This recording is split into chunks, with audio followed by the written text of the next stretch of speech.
You're listening to the Ask Drone U podcast. You ask, we answer your drone questions. Whether you're here to turn your passion into profit or you simply fly for fun, we're a community of learners and teachers who aspire to achieve greatness. We are Drone U. Hey everyone, and welcome to another fantastic episode of Ask Drone U. My name is Paul, and joining me today is the always famous, always bringing us news, Mr. Haya Casello. Welcome to the show, my friend. How are you? Very good, very good. Thank you for having me on the show, Paul. I think you owe me some money, don't you? I think I do owe you some money, unfortunately. I'll give you some Dutch directness to start the show off with. I like it. I will say, though, I may or may not have a team looking in to see if Amazon got their Part 135 approval last November. So we are looking into that. We can do double or nothing. It's fine with me. Deal. But it seems like this week's drone news, we are finally coming to some sort of conclusion on what's going on with the Phantom line. As a lot of information has come out, DJI has also reached out to you and given us a load of, well, we'll figure out what it is when you tell us later. In other news, we also have some conferences coming up, but it seems like from rediscovering extinct flowers to discovering what's truly in our air, there are ways that drones are saving problems that we weren't quite aware of. What do you have for our first story this week? Yeah, the first story takes us to Denmark, which is Northern Europe, and they're actually going to use drones to measure the sulfur levels in the emissions of ships. So think of large tankers that cruise through the North Sea and into the Baltic Sea. They're going to use drones to fly into that smoke plume, if you will, of the ship to measure the sulfur emission levels. And they're going to use a Skeldar V200 drone, which is a large format single propeller. It almost looks like a mini helicopter, if you will. They're made by Saab, the company that you may know from the older cars they used to make. And the interesting thing is, did you say Saab? Saab was actually known for aircraft as well. They made fighter aircraft. Wow, very interesting. Cars. So they do have a pretty strong history in aerodynamics and airplanes and whatnot. So they're making these drones. They're large drones. They weigh about 522 pounds. They don't use battery power. They fly on kerosene. And the company received a special waiver that allows them to fly up to 30 miles beyond visual line of sight to fly out to these tankers and measure the sulfur levels in their emissions. So it's kind of these are not drones that you and I will be flying, but it's a cool story in a way to show what people are doing with drones in different industry and different aspects that you might normally never think about. It also goes to show a dichotomy that's been present before Haya, which is that typically the U.S. is the last to the table that's really advancing drone technology, especially the regulatory hurdles that inhibit most operations like this. So it's encouraging to see Denmark saying, hey, we've got a problem, go solve it. You know, I love it. Yeah, and they're doing this with European support. It's all the emissions that need to be checked go into a European database to make sure that all these ships don't admit too high sulfur levels. But to use drones to do those measurements is a smart and practical way of doing it, and it's cool to see that happen. It is really cool to see it happen. But also in this week's news, we have something else that hasn't been seen in quite a long time, and it's also something cool that hasn't been seen in a long time. Haya, what do you have for us with drones discovering new flowers? Yeah, this takes place in Hawaii in the Kalalau Valley, if I pronounce that correctly. You have very steep mountainsides, very steep, like inaccessible basically to human beings. And so researchers there have used drones to check out the vegetation and just look and see what kind of plants are there. And they found out that a flower that used to grow there but actually was destroyed in a larger landslide. And they haven't seen this, I think, since the 1990s, so it's been a while. And the flower was thought to be extinct, but they rediscovered it. And it goes by the name of Hibiscus delphus woody. Kind of an interesting name, Latin. I don't even know if I say it correctly, but either way, they thought the flower was totally wiped out and gone. And now they're monitoring these mountainsides with drones, and they find out that the flower is still there. And yet another example of how drones are used and how they come to cool results and discoveries. Yes, it is definitely cool. It makes me wonder about that old story where a helicopter had hit a drone in Hawaii Could have been a drone doing some research trying to find some flowers. Yeah. Very likely. No, I think it's really cool that, drones are literally discovering plants and animals, as we say in New Mexico, flora and fauna, in places in the world where they have thought to be extinct. So that is truly awesome. But not only are drones taking us to new heights, literally, but they're also finally developing a pathway as an air carrier into our skies to develop a program like what Amazon had showcased us back in 2013. But Amazon looks like it's not to the forefront of this race, and it does look like I have officially lost the bet with Haya. Haya, what do you have for us this week? Wing Aviation, and not Amazon, gets the first FAA approval for a drone delivery service here in the US. And they couldn't get a regular permit for this. They actually had to classify as an air carrier and basically live up to all the standards that come with running an air carrier business. So you get into things like seat belts and flight attendants and all that stuff that doesn't apply, of course, to a drone delivery service, but still. So Wing Aviation apparently has gone through a very laborious process to get this approval, but they pulled it off, and they're now going to be allowed to start using their drones for delivery services here in the US. Now, initially, they're going to do it in rural areas of the US, not in densely populated areas, let's say like New York. Rural areas, I think, very similar in the way that they do it in Australia. We know in Australia, people have complained about the noise levels of these drones, and I think to be more proactive here in the US, they've done a large outreach to the community where they're going to be flying these drones to inform people about what these drones are, how it's going to work, what people can expect.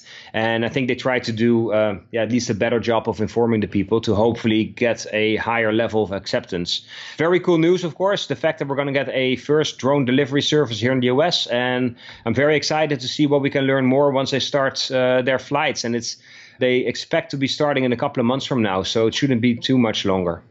Wow, it is fascinating. It was also fascinating that they did go under Part 135 to become an air carrier, but it makes you wonder if they wrote things in their application like, we put seatbelts on the model aircraft seat to showcase that we have seatbelts, but that we don't need them. It would be interesting to see this process that you speak of that they went through and exactly how things worked out, because there has been some consensus in the community, Haya, a question that keeps coming up over and over, which is there a particular reason why the FAA did not allow for, package delivery for hire under Part 107. And it seems like the consensus on the internet or in the community is saying that the FAA did this on purpose to specifically and slow track these companies to give the FAA time to essentially help them overcome some of the hurdles for drone delivery. Have you heard anything about this with your research? Not specifically, but it makes a lot of sense what you're saying, because I think for the FAA, there's at least in the short term, there's not that much for them to win. There's a lot of reputation to lose and risk that is involved in launching a drone delivery service. So to me, it makes sense that they would want this to be a slow start and not just open up the floodgates and have drones flying all over the place. I was surprised that they launched the pilot integration program last year and they were going to run these tests the way that they do now. I mean, that seemed pretty ambitious, and I'm happy that they're doing that. But it would make sense for the FAA to kind of slowly start up drone delivery services, test the waters first, make sure we iron everything out and that this is a safe operation before you open up the floodgates and have 20 different companies doing this all over the place. So to me, it makes a lot of sense. 100%. One question you bring up here, Haya, though, is that, essentially there were these drone testing grounds to allow for the testing of BVLOS flight, for the allow the testing of some of these things. But if I understand it correctly, Project Wing has been testing in Australia and New Zealand. Is that correct? Australia for sure. I'm not sure if they did New Zealand as well, but in Australia they do it over semi-urban areas. I mean, not densely populated. And I think what they've done here in the US is look for similar areas where you have people that live at some distance away where delivery by drone actually makes sense. And even though these are real commercial drone deliveries, You can argue that it's still in the testing phase, of course, where it's going to be rolled out in smaller areas. They have a number of drone flights per day, and they'll ramp things up as they learn more and figure out what the best practices are. Yeah, it's very interesting, too, as well as seeing the first medical delivery of an organ earlier this week as well. But like you say, here we are, 2019, and the United States is finally getting drone deliveries. So that is news in itself. It's happening, and it's exciting times in that sense. It is exciting times for sure. It's also exciting times for another company that you would think of by the name that you're going for a long ride down a cable, but it seems like that may not be the case. No, now we're talking about Zipline. Zipline is a company, even though they're based out of San Francisco, they are very active in Africa, and I think mostly in Africa. Although I do believe they're actually also involved in one of the tests here in the US currently. But in Africa and Rwanda, they've been flying their Zipline drones, fixed-wing drones, to deliver blood samples and medication to very rural parts of the country. And you got to think that in Rwanda specifically, when there's a lot of rainfall, the roads, I mean, there aren't really roads the way we know them, of course, here in the US. They're basically mud paths. And if there's been a lot of rain, it becomes inaccessible almost. So to get blood samples or medication from a distribution point to a medical facility anywhere could be a matter of a full day just to get there. And if you take these drones, you fly in 20, 30, 40 minutes and you can drop off your package. And Zipline works with these little parachute systems where they just fly over the drop-off location, drop the parachute, and that's how they deliver their medication, blood samples and whatnot. Now, the story here is that they're actually, what I was talking about earlier took place in Rwanda. Now they're doing it in Ghana as well. And they've launched a service in partnership with the government to start up a nationwide drone delivery program. Wow, that is fascinating and awesome, all in the same sentence. And I mean, it is really cool. It is cool, and they do it on a large scale. I mean, they're flying 30 drones from 4 distribution centers to deliver medical supplies to about 2,000 healthcare facilities across the country daily. So we're not talking like small scale and then testing the waters. I mean, this is just a rollout of a drone delivery program, the way you would envision that. So would you say that Zipline has scaled their operations more than Google? I would think so. I mean, Google's been testing for some time, so they must have had a large number of flights. But Zipline, I think, is like 13,000 flights by now or something. Wow. I doubt Amazon or Google would come anywhere near those numbers. They've been very successful and very active for a number of years. I think in Rwanda they started, I believe, in 2016. So they've been doing this for some time. And now with the plans that they have for Ghana, I mean, yeah, they know what they're doing. And the reason why they're actually in these African countries, of course, is that the regulatory framework isn't as restrictive as it is in, let's say, Western Europe or in the US. So they can launch programs at a larger scale much easier and much faster than they could here in the US. Wow, that is fascinating. Yeah. I'm excited for Zipline. I think they're doing some really good things for humanity as a whole. But as we move on from drones for good and now into drones for bad, it seems like we are back in the rumor mill. The DJI flagship line of drones is back in the headlines again, Haya. And it seems like there are new pieces of information as you have come out with a 3-part story on what is going on with the Phantom series from DJI. What is going on?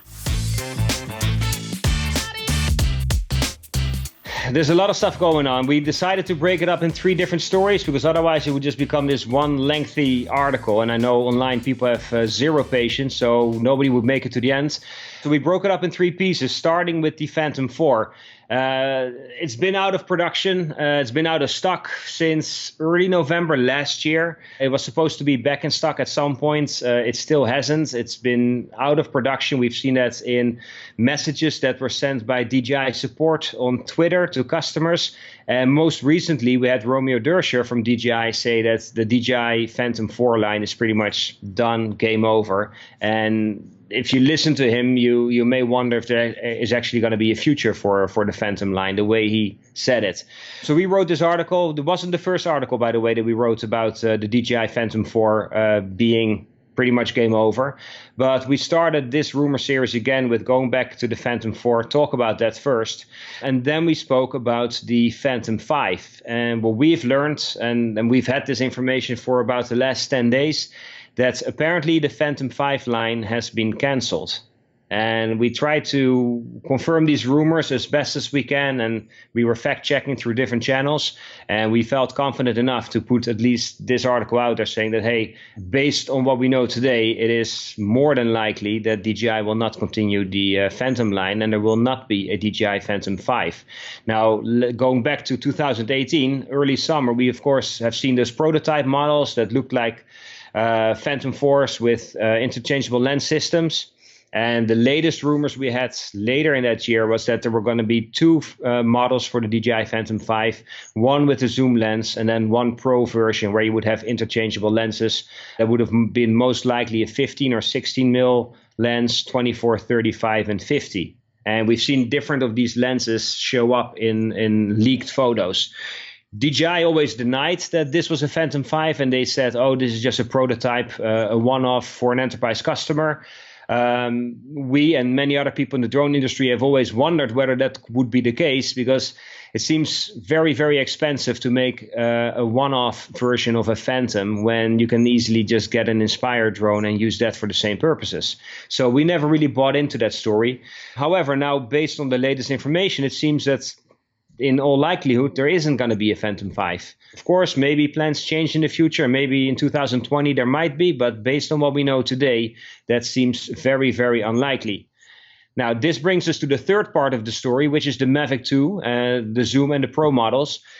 The Mavic 2 is a very capable drone. I mean, we've seen that already in the way it flies. We've seen that in photo capacity for sure. Video capacity, or the quality of video material, isn't as great. We know that as well. What we also know is that they've been developing the Mavic 2 Pro, and they came out with the enterprise model. They mount a speaker, a strobe light. What's the third one that they have? LED lights, spotlight, and a speaker. And then they came out with the Dual. So you can see that you can mount different things on a Mavic 2 and it will fly just fine. And what I'm getting at is that it wouldn't surprise us if they come out with a, let's say, a platinum version or a version 2 of the current Mavic 2 at some point with a better camera and gimbal construction, where potentially you would see a global shutter, maybe even a adjustable aperture as well, where they provide the photo and video quality that we know and love from the Phantom 4 Pro, but now get that same level of quality available for a Mavic 2. Now, based on the information that we've received, this is the direction that DJI is going to take. Rather than developing the Phantom 5 series, they're going to emphasize the DJI Mavic 2, mostly because of its portability, flight capabilities, and just further develop that product line. Now, we know that the original DJI Mavic Pro has been DJI's best-selling drone ever. So even though the Phantom is the most iconic drone, I mean, you could say that if you compare it to a car manufacturer like Porsche, the Phantom is probably their 911 model. I mean, everybody knows DJI because of the Phantom. However, if you look at sales numbers, it's the Mavic line. So in that sense, it kind of makes sense for DJI to make the DJI Mavic 2 a better drone than it already is, and push that drone. And yeah, you get, of course, the advantages of having a small foldable drone that you can easily take with you anywhere, anytime, and deploy it. And if you need more than a Mavic, you'd have to step up to an Inspire. That's the arguing. Gosh, the amount of issues I have with this one are not even funny. I mean, if it was up to me, I hope that DJI does launch their Phantom 5. I was hoping to get my hands on one myself. I'd be excited for Phantom 5, but I'm not sure it's going to happen. It's also very interesting, too, as well as we see these rumors that DJI is coming out with an action camera and all these smaller gimbals. It's like the Phantom is literally what developed DJI into the global powerhouse that it is today. So for them to drop that would just showcase significant issues. And I actually wrote an article about this, Haya, because I believe that there's a lot of things that the Phantom has that the Mavic does not. And very simply stated, there's a couple things I want to go over really quick, but that global shutter, right? Everyone loves a Phantom because you can map with it. You can do great buttery smooth video with attitude mode, which a lot of people are using. But not only that, if you dump a Phantom for whatever reason, let's say a rope from a wakeboarder ends up hitting your drone and sinks it. Or let's say that, someone crashes a drone into a tree or someone does something else. Well, typically it would only be a $1,500 mistake. And if you had some sort of insurance, then typically you're only paying the deductible, or maybe you're one of the smart ones and you got DJI Care Refresh. Either way, the Phantom was a tool that could handle all different types of different weather scenarios because of the way that it was built. Because of the X design, the X-shaped design, because of the center of gravity and the way that the drone was built overall, it could handle situations that simply a Mavic really can't. And Haya, in my experience from filming wake surfing and actually on the shoot that I won Video of the Year in the World Series of Wake Surfing, I actually had to fly a Mavic because I had run out of Phantom batteries. And one movement that I was trying to do over and over, this one particular movement, is just essentially moving around the bow of the boat as it's on the move. And the movement is smooth because it literally looks like the boat is not moving at all, that you are just this perfect rotation around the boat as it's moving. And one thing I noticed is that for whatever reason, the Mavic series really has difficulty handling coordinated banking turns. I'm not sure what it is, but for some reason, it can never hold a specific yaw value. I mean, literally, even when we essentially put this device to hold the stick in place, the drone would overcorrect because it simply couldn't power up. I'm not really sure what it was, but this movement could never be achieved in a Mavic. Yet with a Phantom, it was very easy to pull off over and over. And there's a much bigger issue here, Haya, and that is client perception. For all the drone service providers out there who are using Phantoms, whenever they show up for a job with a Mavic, typically they have to show up with another drone as well, even if it's not charged and not ready to fly, just purely for the perception that they're a professional drone pilot. So it's interesting to see how that will change, but it's also more interesting to see how this particular drone, which is great for hand catching, it's great for flying in high winds, it's great for if you're flying a sailboat race and you need to catch the drone in a 35-mile-an-hour wind, no big deal. Try doing that with a Mavic, and it doesn't have attitude mode. So, frankly, the Phantom has become the Toyota of drones, Haya. I don't know how to explain it other than that. It's reliable, it works, and it's great, and it is a tool. It is the DeWalt of drones, and for DJI to waffle on this issue is concerning at best. I would totally agree. I mean, there are some things that you can improve a Mavic with that might make it a replacement for a Phantom drone. For instance, the global shutter, you can probably get that on your Mavic as well. So there's certain things you can upgrade a Mavic to take care of the things that otherwise you wouldn't have, but with a Phantom 4 you would get. On the other hand, perception, having a more professional looking drone like a Phantom, you can do that with a Mavic, obviously. The hand catching, all that stuff, that's not going to work. To me, the biggest one might actually be just the fact that DJI built their brand and their recognition based on the Phantom. Like if you ask a kid, draw me a drone, they're going to draw you a Phantom. Nobody's going to draw you a Mavic. Like the Phantom is the drone, the iconic drone that made the brand and that made drones well recognizable and well known around the world. So to walk away from such an icon, I think could well be a mistake just for that reason by itself, apart from all the reasons that you just brought up. I couldn't agree more, and I'm also really interested what some of our listeners have to say. So if you have a comment or opinion on this, make sure to go into the Drone U community, or make sure to upload that question to AskDroneU.com, or simply leave Haya and myself a comment on the Drone DJI website in one of these 3 articles. But Haya, either way, I agree with you as well. For this to be the flagship, for them to just go, we're done, makes you... good. It makes you question, are they opening up the door for another manufacturer to come in and say, okay, we're going to give you a global shutter, we're going to give you a big sensor, we're even going to give you pilot responsibility, which could be argued that the Supreme Court ruling on owning devices once you purchase them could be, it's questionable how that could be argued in itself. But if we could get all those factors or all those features in a drone, there's a huge opportunity for someone to totally disrupt this market right now. If they're able to deliver, yes, for sure. One last thing I want to point out for the Mavic series is the smart controller. Yeah. is going to play a crucial role. With DJI's latest update, you're now able to actually manage a fleet of different Mavic drones from your smart controller. So as we've seen in original Dobo's video that we also shared on Drone DJ, you can actually fire up 2 Mavics and switch from one to the other from your smart controller, which is really cool. What we also know is that DJI is going to further develop the smart controller, obviously, and most likely you'll be able to run third-party apps straight from the controller.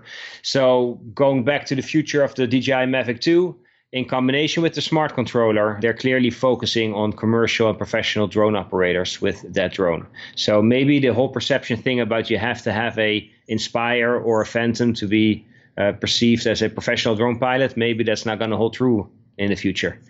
We shall see. We shall. Well, thank you for another week of exciting news. I think we actually made significant progress in the drone world today. Right. But also it seems like there's significant progress. Before we go, I know we have to mention a couple of conferences that were just announced. And you go ahead with the first one. DJI comes out with their next conference. Maybe we'll see the Phantom 5 there. Who knows? I doubt it.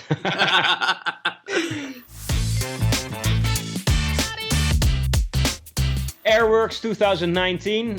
Last year was Dallas, Texas. This year they're going to do it in LA, in California. It's going to take place from September 24th to September 26th, and it's at the Bonaventura Hotel, I believe. So mark that in your calendar. And of course, this week, you have AUVSI taking place in Chicago. I'll be there. I know you won't be able to make it. I think Vic is going, right? Yeah, Vic is going to cover everything for us because at this point in the season, this is kind of the busy season. I'm surprised that this conference is going on at this time, but yet when you think about the origins of this conference, it's not surprising. This has always been focused around government, military, and big corporate operations. Obviously, we've seen more and more DSPs there and small-time manufacturers. I am sad to not be hanging out with a lot of the drone crew, Drone Gandhi, Drone Jesus, everyone from every culture around the world is going to be there. Pretty much. So I am sad for that aspect of it, which I think is the most fun part of every drone conference is just the group of people that are there. But also, I can't forget to announce a conference that I'm very excited about. I do have to disclose I am speaking at this conference, so I have to just make sure that that is out there. But Pix4D is throwing a photogrammetry conference in Denver, Colorado on October 2nd and 3rd in 2019. And this will be, again, in downtown Colorado, which, by the way, if you've never been, Hyatt, Colorado, especially Denver, Lodo, it's a fantastic area. We actually did our first aeroscope test there with DJI a couple years ago at the top of the Warwick Hotel, and that is by far one of my favorite places to fly. So if you haven't been, the sunsets are incredible. It lives up to its name, and really excited to see what Pix4D has. If anyone, girls, guys, whoever you are, if you are flying drones and you are doing mapping and you want to learn a lot of the more advanced pieces about photogrammetry, this is a conference you will not want to miss, as subject matter experts will be in there. I mean, guys who are doing surveying, people who are doing really good 3D modeling. It's going to be many different facets of photogrammetry, so be sure to check it out, pix4d.com. Absolutely. Well, that's it, Haya. Sorry, I know I kind of went on a rant there. But AUVSI, I got all the press releases, and there wasn't anything crazy exciting in there. I was like, oh, turbine engines, that's cool. I'm flying out Tuesday morning early. I'll be there Tuesday and Wednesday, flying back to New York on Thursday. So I'll check it out, see what they got this year. I was there last year in Denver, Colorado, and I agree. Colorado or Denver is an awesome town. It really is. Hey, you know what? It reminds me, Bell Helicopters will be at AUVSI this week.